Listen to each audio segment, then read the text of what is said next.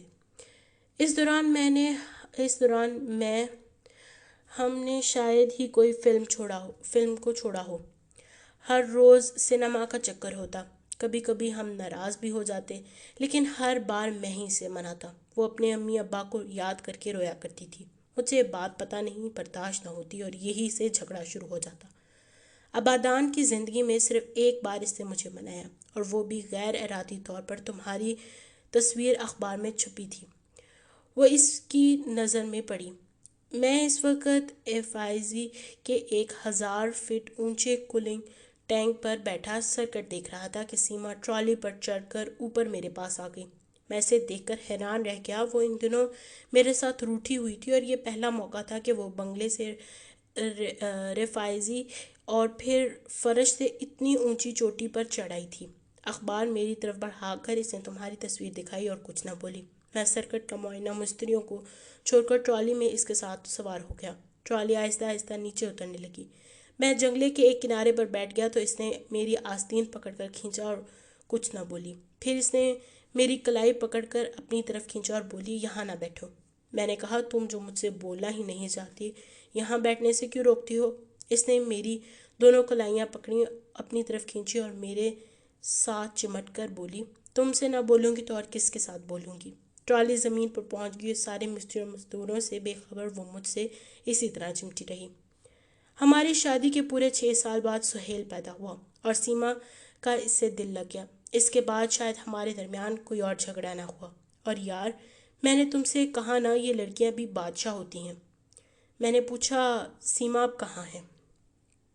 زمان نے جواب دیا پچھلے سال دسمبر کی ایک شام سہیل اپنے دوست کے ساتھ ڈرامہ دیکھ کر آیا تو راستے میں بڑی سردی لگی تھی اسے۔ گھر آ کر اس نے اپنی امی سے کہا کہ مجھے گرم دودھ پلاؤ تو اس نے یہ سوچ کر باورچی دیر لگائے گا خود ہی ایک پیالہ میں دودھ ڈال کر اپنے ہیٹر پر رکھ کر پلگ جو لگایا تو اسے شدید برقی صدمہ لگا۔ رات گئے تک سارے ڈاکٹر اس کے گرد جمع رہے لیکن وہ نہ بچ سکی۔ سہیل کو اپنی ممی کی موت کا بہت صدمہ ہوا۔ وہ اسی دن سے بیمار ہے۔ سیما کی موت کے بعد مجھے اپنے معاہدے کے مطابق 1 سال وہیں رہنا پڑا اور اس عرصے میں سہیل کی حالت بد سے بدتر ہو گئی اور سچی بات تو یہ ہے کہ سیما کے بعد میں اس پر پوری توجہ بھی نہ دے سکا۔ اس دوران میں نے جی بھر کر برج کھیلی اور سیما کا جمع کیا ہوا پیسہ ہارتا رہا اور اب مجھے یہاں آئے ہوئے پورا 1 مہینہ بھی نہیں ہوا۔ سہیل کی حالت اب اور بگڑ چکی ہے۔ ڈاکٹر نے اسٹریپٹومائسین کے ٹیکے تجویز کیے ہیں اور آج دوپہر میں اسی کا پرمٹ لینے جا رہا تھا کہ تم مل گئے۔ میں نے پوچھا پرمٹ مل گیا؟ ہاں، اس نے اپنے کرتے کی بغلی جیب میں ہاتھ ڈال کر خاکی رنگ کا ایک کاغذ نکال کر دکھایا اور بولا اب تو دکانیں بند ہو گئی ہوں گی، صبح ٹیکہ خریدوں گا۔ میں نے کہا الفنسٹن اسٹریٹ میں ابھی تک دکانیں کھلی ہوں گی، ابھی چل کر کیوں نہ لے لیں؟ زمان نے کہا اب کل ہی لوں گا۔ کل کیوں؟ میں نے پوچھا۔ بس یار آج نہیں۔ میں نے کہا کیوں نہیں؟ نہیں لوں گا یار، کیوں کا کیا؟ پیسے نہیں ہیں؟ میں نے پوچھا۔ ہیں؟ اس نے خوف زدہ ہو کر کہا۔ دکھاؤ۔ نہیں دکھاتا۔ میں نے کہا اچھی تمہاری مرضی، یہ تو کوئی بات نہیں، تم ہمیشہ ہی ایسے ضدی اور ہٹ کے پکے رہے ہو، بچے کی جان کے لالے پڑے ہیں اور تم اپنی وفاداری نبھا رہے ہو۔ اس نے اس بات کا کوئی جواب نہ دیا اور بولا اچھا اب چلتا ہوں، کل تم سے ملوں گا 10-11 بجے کے قریب۔ وہ چلا گیا تو میں نے اپنے بٹوے سے 100 روپے کا ایک نوٹ نکالا اور پڑیا بنا کر مٹھی میں چھپا لیا۔ پھر میں تیزی سے اس کے پیچھے گیا اور وہ ہوٹل کی پھاٹک کے پاس ایک دیا سلائی خرید رہا تھا۔ میں نے کہا ظالم، اتنی لمبی رات درمیان میں ہے، گلے تو مل لو۔ جب وہ مجھ سے بغل گیر ہوا تو میں نے 100 روپے کا نوٹ چپکے سے اس کی بغل کی جیب میں ڈال دیا۔ تھوڑی دیر اس کے ساتھ چل کر میں واپس ہوٹل میں آ گیا اور بیرے سے کہا کہ اگر کوئی صاحب مجھ سے ملنے آئیں تو انہیں کہہ دینا میں یہ ہوٹل چھوڑ کر جا چکا ہوں، اور دیکھو صبح 7 بجے ایک وکٹوریا لا کر مجھے جگا دینا، میں صبح کی گاڑی سے واپس چلا جاؤں گا۔ یہ کہہ کر میں اپنے کمرے میں آیا۔ زمان کے نام خط لکھا اور اسے میز پر ڈال کر سو گیا۔ صبح 7 بجے بیرے نے دروازہ کھٹکھٹانا شروع کر دیا۔ میں نے کہا جاگ گیا ہوں بھائی، تم بھی جاؤ۔ مگر بیرے نے شاید میری آواز نہیں سنی، اسی طرح دروازہ پیٹنے لگا۔ چلا کر میں نے بستر سے اٹھا اور دروازہ کھول دیا۔ سامنے زمان کھڑا پیری پی رہا تھا۔ میں نے ہنس کر کہا یار عجیب، گھوڑے بیچ کر سوتے ہو، اس عمر میں ایسی نیندیں اچھی نہیں ہوتی، بھلے ماند صبح اٹھ کر اللہ کا نام لیا کرو۔ میں نے خفت مٹاتے ہوئے کہا بھائی رات کو دیر تک جاگتا رہا، اسی لیے آج دیر سے اٹھا ہوں، ورنہ اب تو میں کالج کا وہ لونڈا نہیں رہا۔ پھر میں نے اس کے ہاتھ سے بیڑی لے کر یوں ہی 1-2 کش لگائے اور پوچھا سہیل کیسا ہے؟ اس نے مسکرانے کی کوشش کی اور بھرائی ہوئی آواز میں بولا یار وہ بھی اپنی ممی سے جا ملا۔ پھر اس نے اپنے کرتے کی جیب میں ہاتھ ڈالا اور دامن الٹ کر کہا یار ذرا دیکھنا کل رات یہاں سے جاتے وقت کسی صاحبزادے نے ہماری جیب کاٹ لی، جیسے ہم جیبوں میں نوٹ ہی ڈالے پھرتے ہیں۔ سالے کو اسٹریپٹومائسین کے پرمٹ اور 3 آنے کے سوا کیا ملا ہوگا؟ کٹی ہوئی جیب سے اس کی زرد انگلیاں باہر کی طرف نظر آ رہی تھیں۔